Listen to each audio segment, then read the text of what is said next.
कहते हैं हरी मिर्च का पौधा घर में लगाने से लड़ाइयाँ होती हैं। हमारे किचन में ज़्यादा इस्तेमाल होने से लड़ाइयाँ होती हैं। वो घर वीरान हो जाते हैं जिन घरों में ज़्यादा हरी मिर्च के पौधे हों। लेकिन मेरा ऐसा मानना बिल्कुल भी नहीं है। ये तो एक सब्जी है। ये वो सब्जी है जिसके बगैर आपका किचन अधूरा रहता है। ये वो सब्जी है जब किसी को नज़र लग जाए तो इन्हीं सूखी हुई मिर्चों को हम इस्तेमाल करते हैं और नज़र उतारने के लिए इसको जला दिया जाता है। ये वही स्पाइस है, अगर इसकी कमी हो जाए आपकी हंडिया में तो जायका बिल्कुल भी नहीं आएगा आपको। ये वही सब्जी है जिसका डेली बेस पर हमारे किचन में इस्तेमाल होता है किसी ना किसी रूप में। तो भला इसको उगाने से हमारे घर कैसे वीरान हो सकते हैं? ये तो हमारे पेट को पालती है। तो ऐसी सुनी सुनाई बातों के ऊपर अमल नहीं करना चाहिए। चलिए बताता हूँ इसके बीज आपने किस मौसम में लगाने होते हैं। सितंबर या अक्टूबर के महीने में इनके बीज डाल दिए जाते हैं और तकरीबन 10 दिन के अंदर अंदर ये जर्मिनेट हो जाते हैं।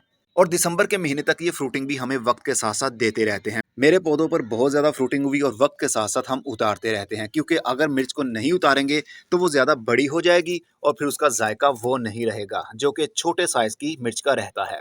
और दिसंबर के बाद जनवरी का महीना जो कि बहुत ज़्यादा ठंडा होता है, इस मौसम में पौधा थोड़ा-सा परेशानी में चला जाता है, लेकिन फरवरी यानी बहार के दिन शुरू होते ही दोबारा से इनकी ग्रोथ बढ़ना शुरू हो जाएगी और फिर से इनको मिर्चें लगना शुरू हो जाएँगी। तो आप भी हरी मिर्चों के पौधे अपने घर में लगाइए। आपके पास जो भी हरी मिर्च पड़ी हुई है फ्रिज में या किचन में सूखी हुई है लाल रंग की, उसमें से बीज निकालें और वही लगाएँ, वही पौधे बन जाएँगे और उनको भी मिर्चें लगेंगी। बाज़ार से खरीदने की ज़रूरत नहीं है आपको बीज।